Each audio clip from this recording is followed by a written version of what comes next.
Because if you'll do this, at the end of 3 days, you walk around like you're in a walking, talking meditation. Meaning you can walk into a room like this and have absolutely no thoughts in your head.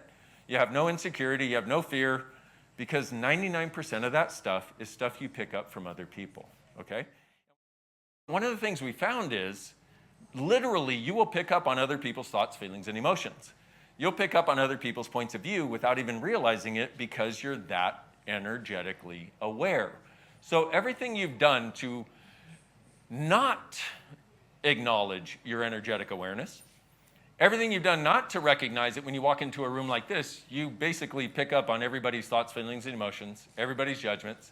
And it's a way of, if you don't acknowledge it, when you are in the middle of something like fear, sadness, hopelessness, oh my God, I can't do it, oh my God, I can't create the life I want, whatever, first thing you want to do is go, who does that belong to? And if it lightens up at all, let's say you're in the middle of, I'm so afraid, and you go, who does this belong to? If it lightens up at all, it's not yours. If you get less fearful, or if you're in the middle of sadness and you go, who does that belong to? And you get less sad, it's because it's not yours, you're picking it up, okay? This can be so friggin' helpful. We actually have an app, it's a free app. It's called, ready, wait for it, Who Does This Belong To? You're welcome. Yeah, okay. And what it does, it reminds you to ask this. Because if you'll do this, if you'll ask who does this belong to every thought, feeling, and emotion you have for 3 days, at the end of 3 days, you walk around like you're in a walking, talking meditation. Meaning you can walk into a room like this and have absolutely no thoughts in your head.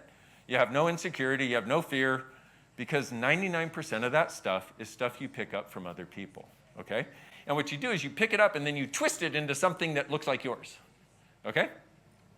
So how much of the judgments that you've had just in the last day, or points of view about anything, were things you picked up from other people that aren't even yours? More than 20%, more than 30, more than 50, more than 50. Holy shit. Okay, so you could easily eliminate 50% just by asking who does this belong to. It actually is more like 98%, but you know, getting rid of 50% of the crap that goes on in your head, 50% of the monkey mind, really friggin' helpful. So everything that doesn't allow you to perceive what's not yours, and that it's not yours, and actually have the willingness to let it go, will you destroy and uncreate it, please? Right and wrong, good and bad, pot and pock, all 9 shorts, boys, POVADs, and beyonds. Have any of you ever meditated? I know, I used to do that too. That was fun. Because what would happen is, as soon as I got here, you know, and I'm ready to meditate, as soon as I cleared my mind, quote unquote, I would think things like, oh my God, I got to pick up the kids. I don't have kids. I'm like, what kids? Okay? And I didn't have this who does this belong to thing. And I'm like, I got to pick up the kids. Oh shit. And then I thought, do I have kids I don't know about? And then I would go, and here I am meditating. You know, I got to pick up the kids. Oh shit, do I have kids I don't know about? Oh my God, I wonder if one of my ex-girlfriends got pregnant. I didn't know. Oh my God. And this is me meditating, okay? I was good at it, okay?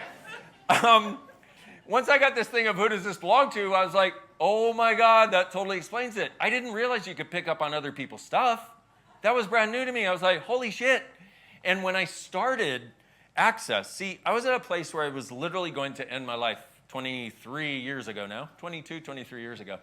And I literally set a date to end my life. Why? Because I was tired of being unhappy. Also, I was tired of feeling like I wasn't able to create the life I wanted. Because I was working it, man. I was reading all kinds of books. I was going to self-help seminars. I was doing meta-fucking-tation, and you know how successful that was. I was doing everything I could to change, and nothing was doing it. And then I came across this thing called Access Consciousness, and I never went to that deep, dark place again, okay? So that's one of the possibilities. But what really struck me was how quickly things could change, like 180 degrees. 100,000%, okay? So everything you've done to buy that change is slow, and that it has to be slow for you, And since it's slow, and let's face it, don't you get bored with slow? Like really bored with slow? Like, you ever behind somebody who drives really slow? Oh my God. So everything you've done to buy that change has to be slow, and it has to be slow for you, which makes you bored and makes you not want to do it because you don't want to. It's like, here's the thing. This is about living your life. This is not about continuously working and working and working so eventually one day you can live your life, okay? This is about actually living, actually about thriving. So everything that doesn't like to recognize the possibility that it can actually be quick and things can change in ways you never imagined, almost miraculously or totally miraculously. Will you destroy and uncreate it, please? Yes. Right and wrong, good and bad, pot and pock, all nine, shorts, boys, POVADs, and beyond.